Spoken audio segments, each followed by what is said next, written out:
Begitu dia menebak kulit ini berasal dari hewan apa, raja akan menikahkan putri dengan dia. Pria itu memperhatikan dengan seksama. Dia meraba-raba kulit dengan tangannya. Setelah mencabut satu helai rambut dari atasnya, pria itu sudah punya jawaban di dalam hatinya. Ini adalah kulit babi betina. Raja menjawab bahwa bukan. Seorang pria lain mengeluarkan kaca pembesar, memperhatikan kulit dengan seksama, lalu mengatakan bahwa itu kulit dewa pohon.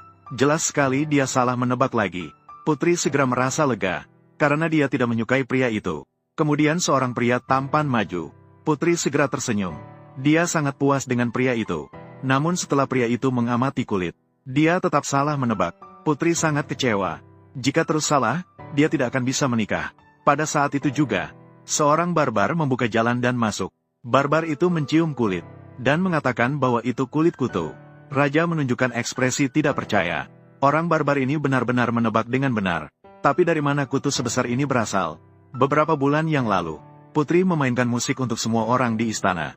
Raja tidak melakukan apa-apa di tempatnya. Kutu muncul di tangannya. Kutu melompat-lompat di telapak tangannya. Sangat patuh pada kata-kata raja. Raja bahkan tidak lagi peduli dengan pertunjukan putrinya.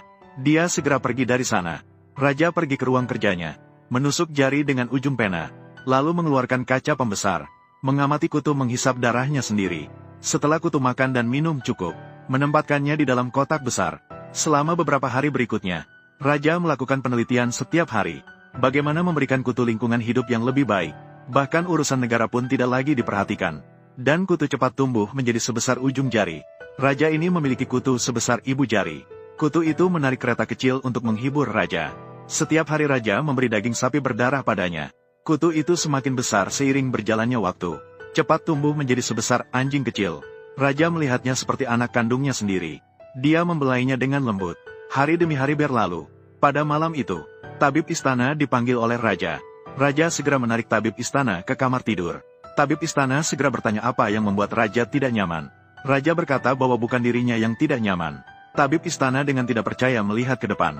Dengan didorong oleh Raja, tabib istana segera mendekat untuk memeriksa. Namun belum sempat diobati, kutu itu berhenti bernapas.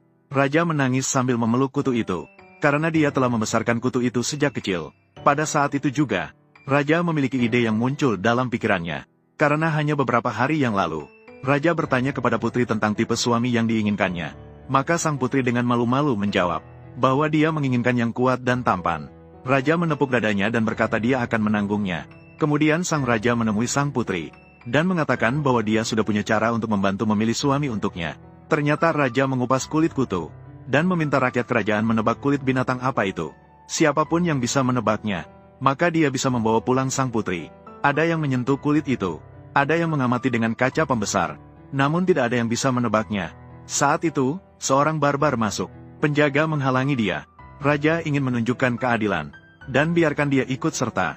Tidak disangka, barbar itu mencium, dan langsung menebak itu kulit kutu. Sang putri sungguh tidak ingin menikahi barbar itu.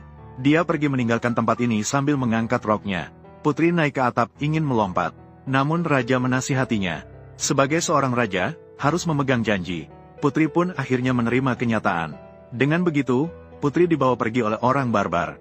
Raja menikahkan putrinya dengan orang barbar. Orang barbar membawanya melintasi hutan, kemudian membawanya naik ke tebing curam. Akhirnya sampai di rumah orang barbar. Putri terkejut melihat tulang yang berserakan di tanah. Orang barbar tidak akan memperlakukan putri dengan lembut. Langsung menariknya masuk. Ketika lapar, dia merobek daging mentah untuk diberikan kepada putri. Hari demi hari berlalu. Rok putri juga menjadi lusuh dan tidak terawat. Orang barbar pergi berburu di siang hari. Malamnya, dia menarik putri masuk ke dalam kamar untuk bermain. Suatu hari, saat putri sendirian di rumah, dia mendengar suara gemuruh dari tebing. Ternyata ada seorang wanita datang dari seberang tebing. Putri segera meminta pertolongannya, mengatakan bahwa dia ditawan oleh orang barbar. Wanita itu berjanji akan datang menyelamatkannya besok. Keesokan harinya, putri memanfaatkan saat orang barbar sedang memotong daging di gua. Dia diam-diam mendekati tebing. Ternyata keluarga wanita itu adalah pemain sirkus. Anak laki-lakinya datang ke sini untuk menyelamatkannya. Terlihat anak laki-laki itu menggendong putri di atas bahunya. Lalu dengan cara berjalan di atas kawat baja, mereka berjalan ke sisi lain. Pada saat itu, orang barbar mencium aroma orang asing. Saat putri hampir mencapai sisi lain, orang barbar mengejar mereka sepanjang tali. Untungnya, pada saat krusial, manusia memotong talinya. Orang barbar jatuh dari tebing.